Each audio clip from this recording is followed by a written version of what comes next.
tey damay wax ci réconciliation bi ah li fa Sonko réconcilier Moussa Diop ak Barthélémy Diaz ma bëggoon cee sànni ay kàddu juste pour dire que askan bi donc moo ñu tax a jóg. mais la moo tax may wax lii mooy parfois askan bi xaw ma dafa am ay boy yu bees yu soog a juddu yu comprendre lul démb te duñ laajte je sais pas mais y a un problème quoi. parce que damay gis yenn commentaires yi yenn wax yi mais les gens je comprends pas la mooy seen nekk seen bopp yi ok. depuis bi gën a récent depuis am na ay postures yoo xam ni yu xaw a metti comme tey yoo xam ne jël nañ ko fi jamono ñoom Souleymane Jules Diop nii la Sénégalais yi doon jàppee di wax boo waxee benn affaire gars yi doon jaay seytaane di jàppale Souleymane Jules Diop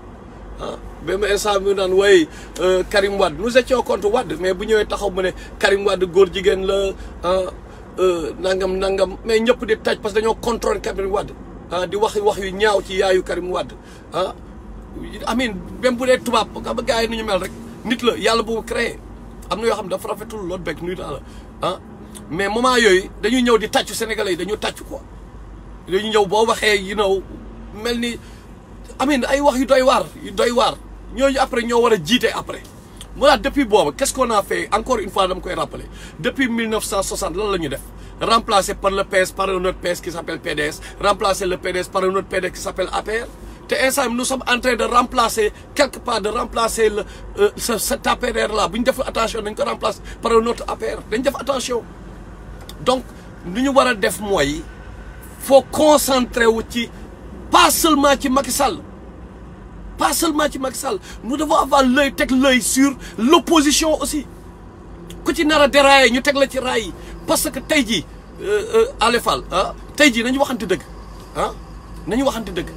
démb Macky Sall du ñun la àndaloon di xeex suñu wet ana ñoomin kii comment il s'appelle encore le gars là attends ma jégal comme ça bruit bi comment il s'appelle Latif Coulibaly n'est-ce pas qu'il était avec nous Latif Coulibaly est-ce que ñoo ngi koy dégg ana ñoom ñëpp ñu doon taxaw ana ñoom Alioune Tine ana ñoom Macky Sall seen discours démb ya pourtant ils étaient avec nous bi ñuy xeex ci terrain bi te bu ma waxee bi ñu xeex ci terrain bi fàttaliku leen bu baax Matar bii di wax quoi ok Matar bii di wax même États-Unis fii dem leen ngeen laaj Alioune Sané coordonnateur Y'en a marre ak Matador ok man la ñu booleeg ay nervi waa PDS man kese maa taxaw di xeex ak ñoom guddi gi man kese ok la Alioune Sané bu Y'en a marre moo nga fa kii moo nga fa woon pour lan c'était pour le peuple j'étais le seul taxaw di ñàkkanteeg nervi yi foofu yu waa PDS fayoon aba porter plainte d'abord police Bronx ba pare police Harlem ba pare soog a ñëw ok so juste pour dire loolu c'est juste pour dire que bon y a pas de constance bi dañ koy jéemal naturellement quoi donc bu ñuy wax na gars yi déglu nañu bàyyi bu ñu leen waxee dara ñu ne way ay militant Tamsir Thierno Alassane Sall militant kële nekk ñu fi pour militant kenn dëgg lañ fi nekkal nañu gars yi di déglu li leen di wax lan la liñ leen mës a wax yëpp gis ngeen ko lan lañ leen wax te gisu leen ko tey jii ñii di wax amul Ousmane Sonko amul Massamba Ndiaye amul kenn fii tey opposition ñun li ñu xeex kenn xeexu ko fi même 2012 kenn xamu leen nekk ñu woon ci terrain di xeex ñun ñoo doon xeex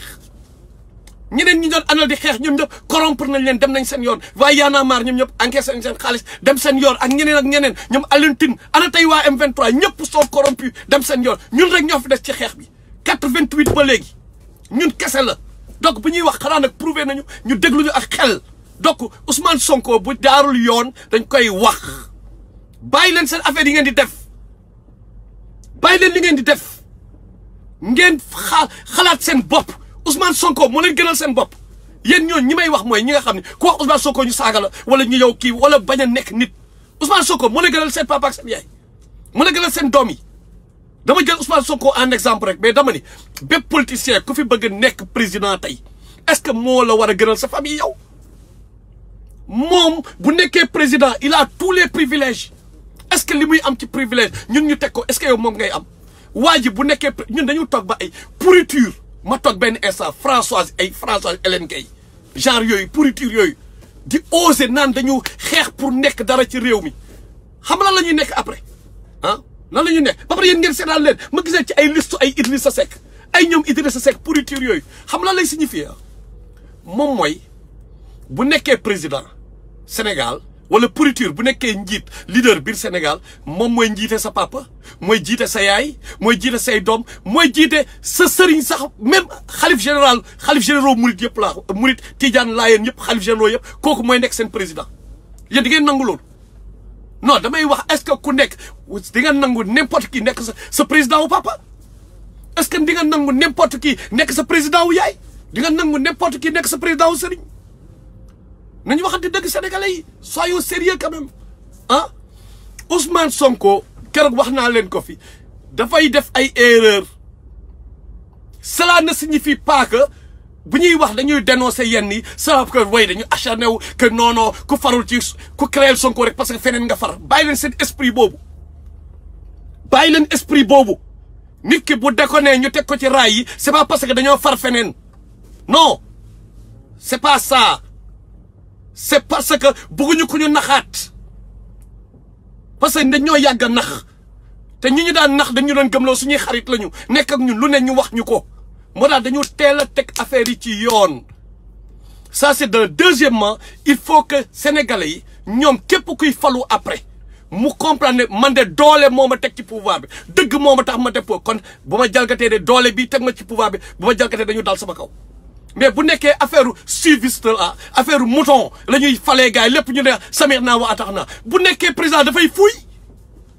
après ngeen taxawaat fii di ko saaga président yi ni ñu mel yéen nit ki day dem bu bëggee nekk candidat élection Sénégal dafay dem ba benn instant dafay def lu mu bëggul sax def dafay def sax lu mu gëmul par exemple bu nekkee moom murit la par exemple wala mu nekk Ibadu Rahman wala mu nekk sunnite wala whatever right lu mënta nekk moom léegi gëmul ay affaire par exemple dem ci benn kii ay sujjoot ay affaires yooyu ku nekk ak li nga gëm waxuma dama contre loolu aussi ku nekk ak li nga gëm ok pour mu leer mais moom gëmul loolu par exemple mais bu bëggee nekk président Sénégal il faut mu dem def loolu sa kanamu sëriñ wala dara pour yow nga votel ko quoi donc moom benn instant dina bàyyi ay conviction personnelle pour dem defi loo xam ne yow moo pour yow nga mën ko votel moom maintenant moom il devient un politicien quoi bu ko deful tamit doo leen ko votel loolu mooy problème bi maintenant nañu wax ci li am tey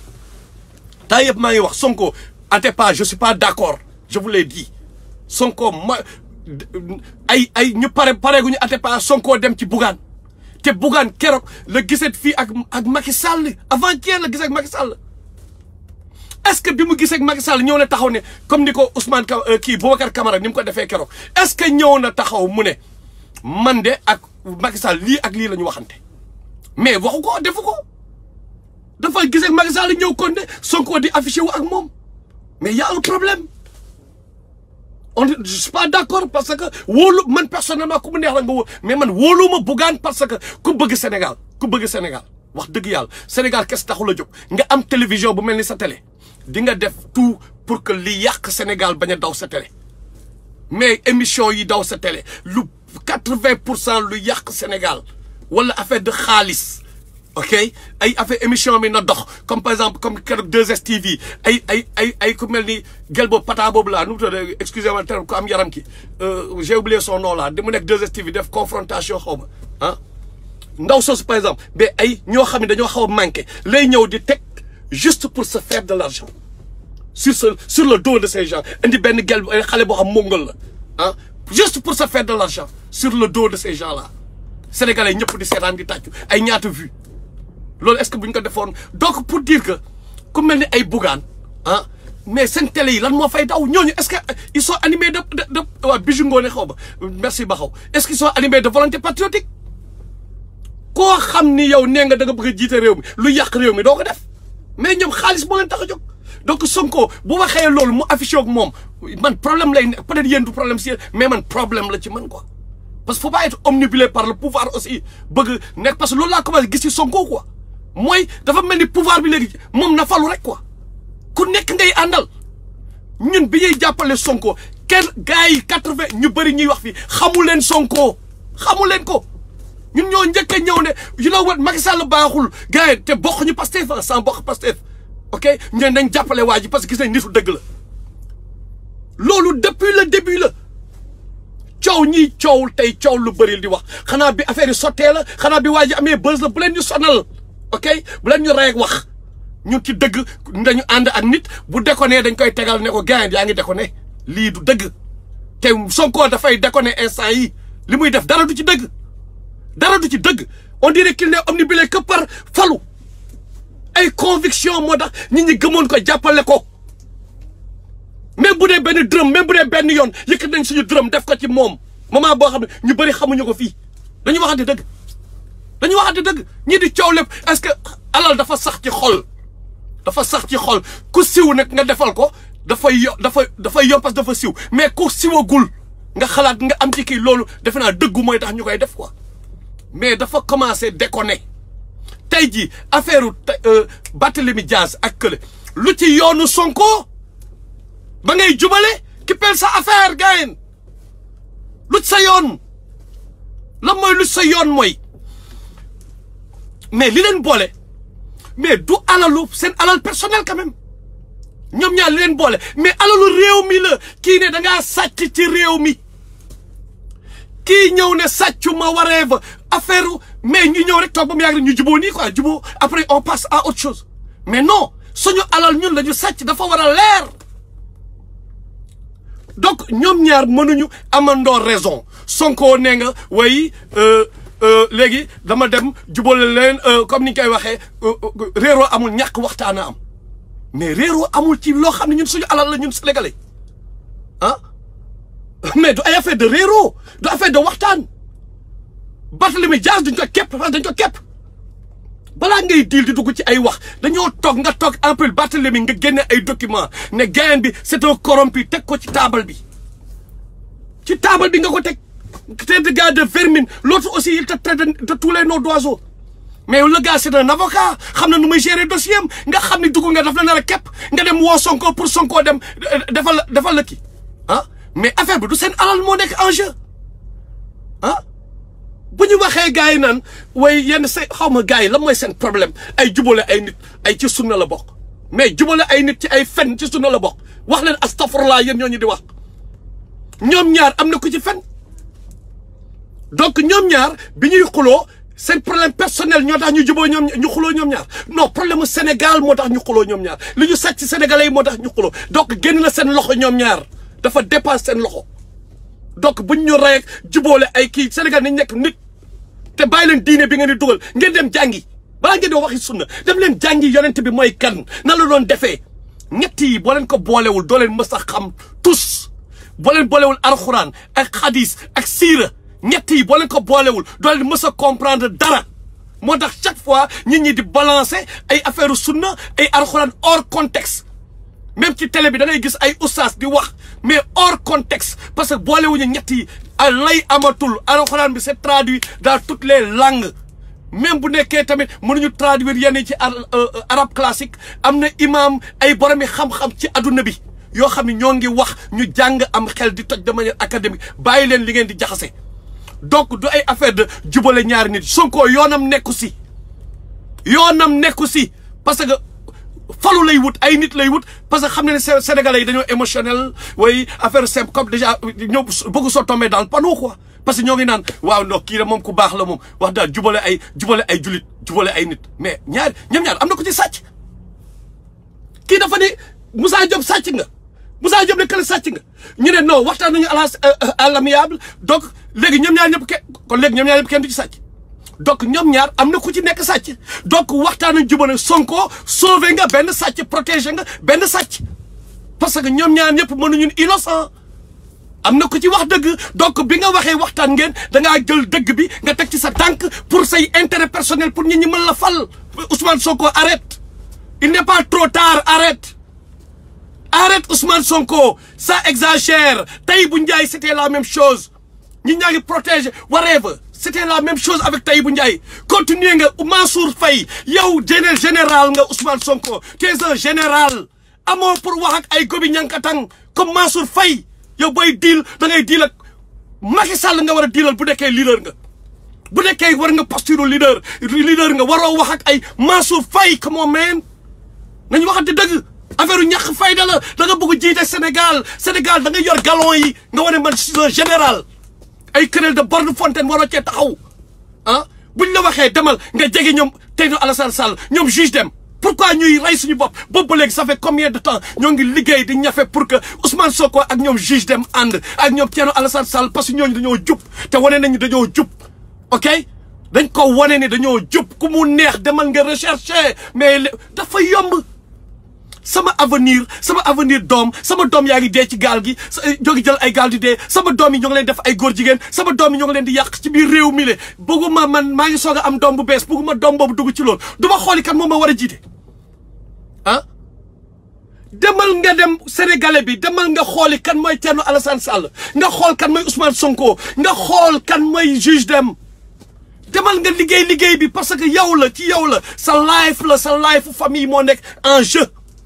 sa doom day yeewu kër ga dem jàngi mënoo ko contrôler xamoo kan lay waxal à l'école nekkoo ak moom 24/24 école de la rue boobu muy fréquenter foofu la programme yu bon yi di installé wu dans le subconscient de ton enfant mais ñi mën a defar l'école de la rue mooy njiit yi donc nañu xool ñan ñoo ñuy jiite nañu xool ñan ñoo nekk ci kanam ñu def enquête yi man loolu laa def par rapport ak Thierno Alassane Sall may leen kii rek di ku baax la xool leen mooy kan mais waxuma leen dama ne kan moo mën a imposer kenn fii dara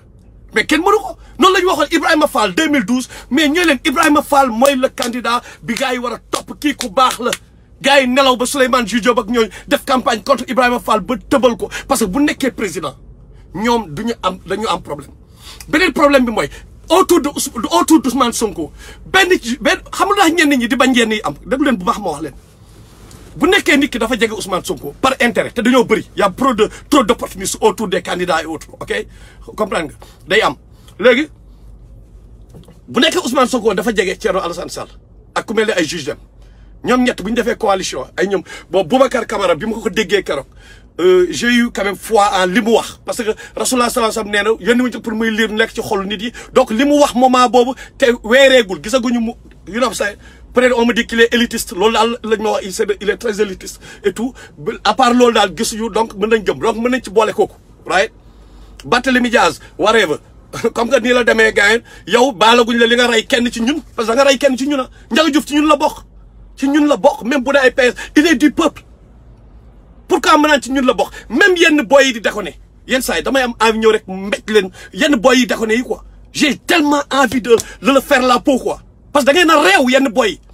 da ngeen ñëw fekk seen morom papa yi toog fi ngeen taw toog seen kër seen di jaay réew gënu leen réew nit yi gënu leen nekk nit ñi bandi tamit yem leen quoi ok boy yooyu la mën a du leen créer yenn créer la xamul tax parce que boo jalee seen kaw day mel ni yaa ngi dal ci kaw da ngay contredire sa bopp quoi parce que mënoo défendre peuple ba pare nga yow di dalaat ci kaw peuple bi parce que peuple tamit victime la quelque part quoi il a toujours été victime de whatever peuple sénégalais xam ngeen li muy dund ok léegi pour revenir juste damay bàyyi yoon boobu sax pour juste revenir ci l'essentiel mooy il faut lu tax ñoom ñett par exemple ñu bëgg ñu ànd mais dafa am ñoo xam ne opportunité yoo xam ne bés bu ñooñu àndee ñoom seen place day arrière ci parti bi parce que Thierno Alassane Sall day indi nitam ok mais kii dafay andi nitam juge dem dafa am ay nit yu mu wóolu Sonko dafa am nit yu mu wóolu mais am na si ñoo xam ni par exemple bu ñu imagine ñu bokk war a bokk benn liste par exemple pour législative ñu ne bon dañuy def liste commune quoi pour ngeen juste un exemple léegi ku nekk day andi nitam mais am na ñoo xam ne bu nekkoon numéro 2 nga ci liste Sonko ah mais bu Thierno Alassane ñëwee andi nitam mais yow da ngay arrière numéro 3 ñoom calcul yooyu la ñuy def beneen bi mooy am na ñoo xam ne tey te loolu Sonko moo ko war a gérer Sonko moo ko war a gérer ok mooy y a de nouvelles brebis galeuses yu ñëw dugg ci seen parti yi foo xam ne fekkewuñu démb am na ñoo xam ne foofu dañoo sonn ñoom bi dara nekkulee dara lañ fa nekkoon maintenant comme que lu sotti am borom y a de nouvelles brebis galeuses yu ñëw au nom affaire démocratie nañu voté waaye nañu kiyaat lii affaire yooyu gars yi ñun xam nañ nu mu demee même buñ ñu waxul ñun xam nañ nu mu demee quoi ok xam nañ nu mu demee all right doon nañu def yenn plan yi mooy opportunité yu bees yi ba tëbal ñi nga xam ne ay soldats la ñu woon depuis démb Sonko moo war a jël responsabilité wax gars yi yéen ñu bees ñi kat ñii ñooy sama gars yi ñi nga xam ne bi dara leen nekkulee dara ñoo ngi fi woon Sonko moo ko war a gérer ok mais bu ko gérer wul c'est parce que populisme moom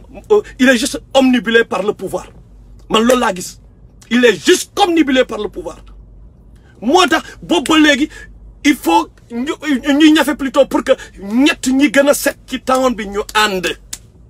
Sonko erreur am yi muy def nii dafa mel ni amul sax un bon conseiller quoi parce que lu tax mu nekk erreur wax ji mu jóge ci man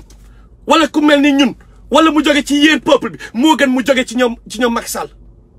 liñ koy reproché yëpp mu jóge ci ñun moo gën mu jóge ci Macky Sall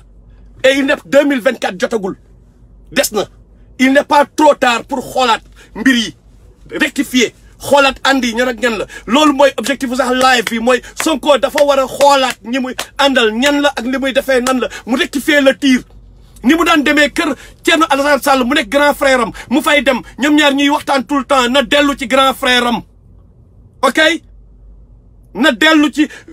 na xool ñi baax ñi dëkk bi Sénégal ñàkkul ñu bon na xool ñu pas politiciens yi kese sax mais am na nit yu baax ñeneen mais ñi ñëw na man politicien la non du ñooñu kese na dem xooli ñeneen ñoo xam ay nit yu baax lañ mu ànd ak ñoom loolu ay manqué wul ci dëkk bi mais tey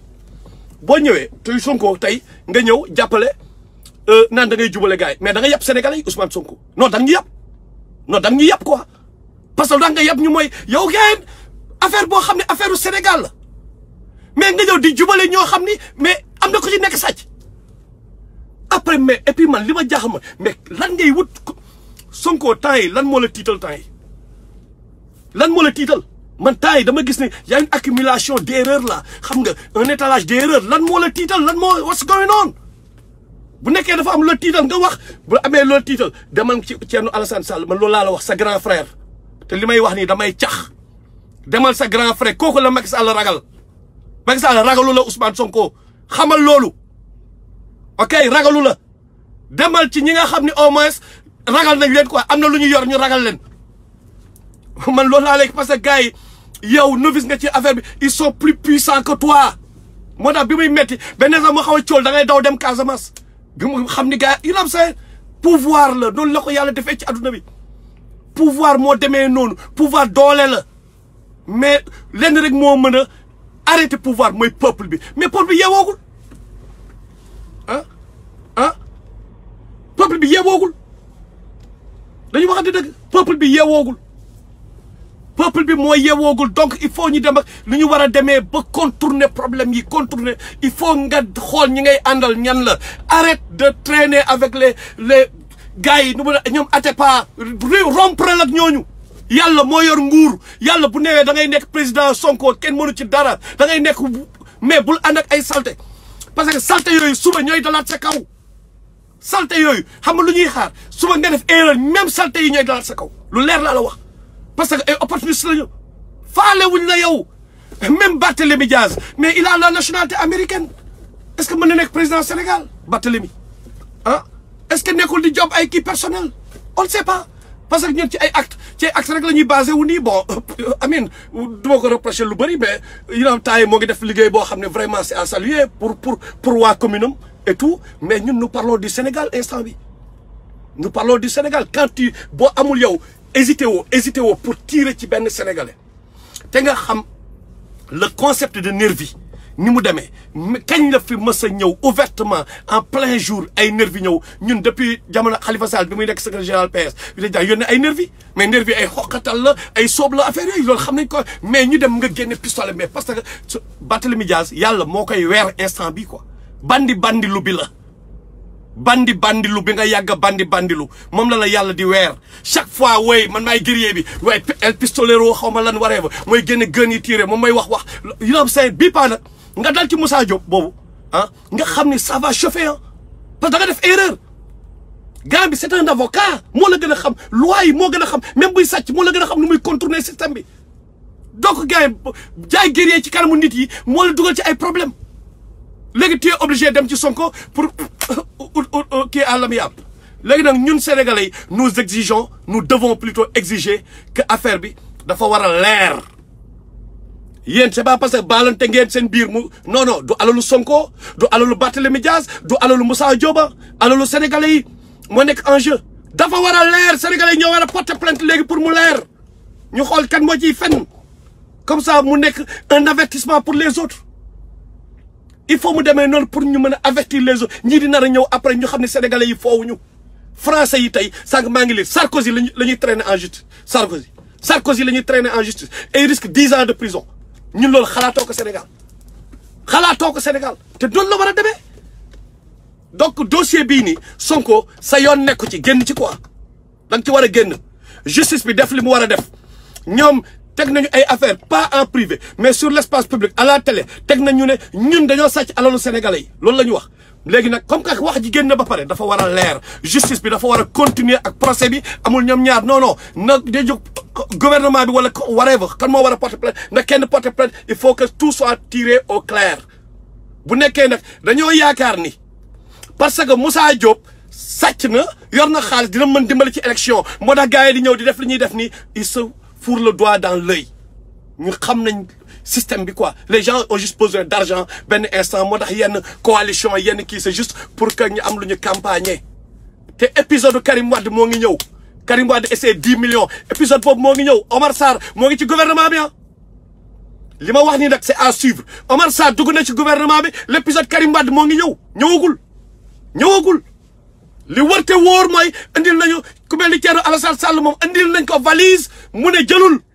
loolu moom leer na boobu leer na ma léegi ñi si des nag ñoo ngi enquête beneen bi mooy bi ma bëgg terminer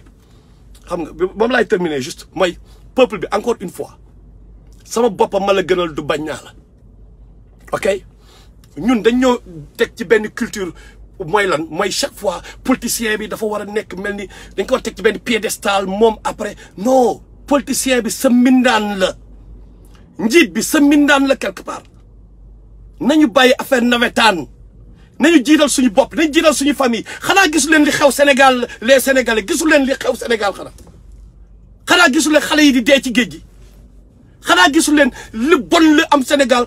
est-ce que ñoom seen doom yi dee ci géej gi tey Aïssatou Tall Sall xaw ma lan ñoo ngi ko def ministre des affaires étrangères xaw ma mu dem signé ji ay contrat yu doy waar fële Espagne ma gis benn photo ay doomam di jàngee fii université américaine graduate nañu université américaine yi benn université américaine mu leen kott nii ñu sol seen kii yooyu rek affaire kii yëre graduation yi xam na lay mujj après ñoom ñooy ñëwaat diriger leen encore mu continuer ça va se pérenniser même bu ñu leen diriger wu dañu am ay société biir Sénégal ñoom dañ mën a buum di bummi léegi les pauvres les riches vont devenir de plus en plus riches les pauvres de plus en plus pauvres est-ce que nous devons accepter cela nañu nekk un peuple boo xam ni kenn waruñu yàpp ñu bàyyi affaire nawetaan te ñu ràññee tamit kan may wax pour peuple bi ak par kan may wax pour parti man bokkuma benn parti politique loolu moom na leer bokkuma benn parti politique mais bu ma gisee dëgg benn gars boo xam dëgg la sama rôle sama kii mooy may leen sénégalais yi kii leen nit ku baax la dem leen ngeen gëstul ko seen bopp noonu laa def ak Thierno Alassane Sall dama leen ni man dama gëstu parce que depuis 2012 bi élection yi am may leen def nañu erreur war ñu woon fal Macky Sall maintenant xam nañu def nañu uti candidat boobu laa gis Ousmane Sonko boobu laa dajek Ousmane Sonko boobu laa ko xam commencé di ko jàppale parce que dama gëm ni nit ku dëgg la wax dëgg yàlla conviction man du ma ne du amul ay conviction yu dëgër mais pour man environnement bi moo ko commencé transformer parce que question de subconscient la question de programme la question de programme kese la ñuy installer subconscient la il est dans l'anime mais au début bi Ousmane Sonko bi hardcore bi nga xam ne dafa hardcore ñëw di ki bokk nag Ousmane Sonko bi nga xam ne léegi dafa commencé politique trop il faut nag ñu am un rappel à l'ordre il faut mu am un rappel à l'ordre loolu kese la du question kii dafa contre kii non ñun sénégalais ñun peuple bi la ñu àndal ànduñu fi ak kenn ku fi bëgg a falu tamit ñun sexaluñu la tàngal nañu dimbali ñu waaye kaay nekk suñu président non non yaa porté wu volontaire Macky Sall yaa porté wu volontaire ngay déconné dañ la fiy jëlee parce que da ngay déconné Ousmane Sonko yaa porté wu volontaire ah keneen ak keneen Abdoul Mbaye whatever juge dem ku fi nekk ku bëgg a falu yow yaa porté ñun forcé wuñ la xamuñu la woon sax yow yaa ñëw ne ah gars yi jox la ma réew bi qualifié na maintenant la moo tax nga porté wu volontaire ba pare bëgg gars yi bay def fay da ñu noppi no it's not gonna happen it's not moo tax sénégalais nañu delloo si suñu xel yi ñu jiital suñu bopp nañu yërëm suñu famille yi te encore une fois lii dama ciy ñëwaat parce que dafa am solo njiit bi képp koo xam ne jiit la jiite wu la yow kese dafay jiite sa papa jiite sa yaay jiite sa njaboot jiite sa sëriñ bu nekkee naxaate kat yow nga nekk murit est-ce que yow di nga nangu kenn di jéem a nax sëñ Muntaxa bi nga xam mooy sa xalif bu nekkee tijaan nga est-ce que di nga nangu ñu nax sa xalif est-ce bu nekkee laayeen nga bu nekkee ahlu sunna nga bokk bu yow li nekk ci xadis bi yëpp lii rasulullah est-ce que di nga nangu benn njiit boo xam dafay contrer xadis yow nga toog croiser les bras donc c'est ça la question bu simple la ok donc ñoom ñëpp seen i deal la comme Vito li mu wax ay c'est Moussa Diop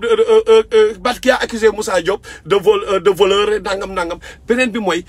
amin gars yi ñoom seen affaire la quoi mais buñ ko tegee ci l'espace public rek jeex na nañ ko leeral encore une fois loolu dafa war a leer c'est pas parce que Ousmane Sonko dem na gisanteeg ñoom nangam mu war a yem fa non non dafa war a leer léegi yóbbu leen ko en justice mu leer nañu bàyyi lu ñuy def commencé suba ñu commencé waxaat fii ay Bordeaux Marseille ak ay ray ñàmbur rek dugg ci kenn xamul na leer dafa war a leer ok nañ ko leeral quoi donc ce qui doit se passer mooy nañu ñoom nee nañu baalante nañu justice bi na continuer procès bi maa leen nuyu yéen ñëpp jërëjëf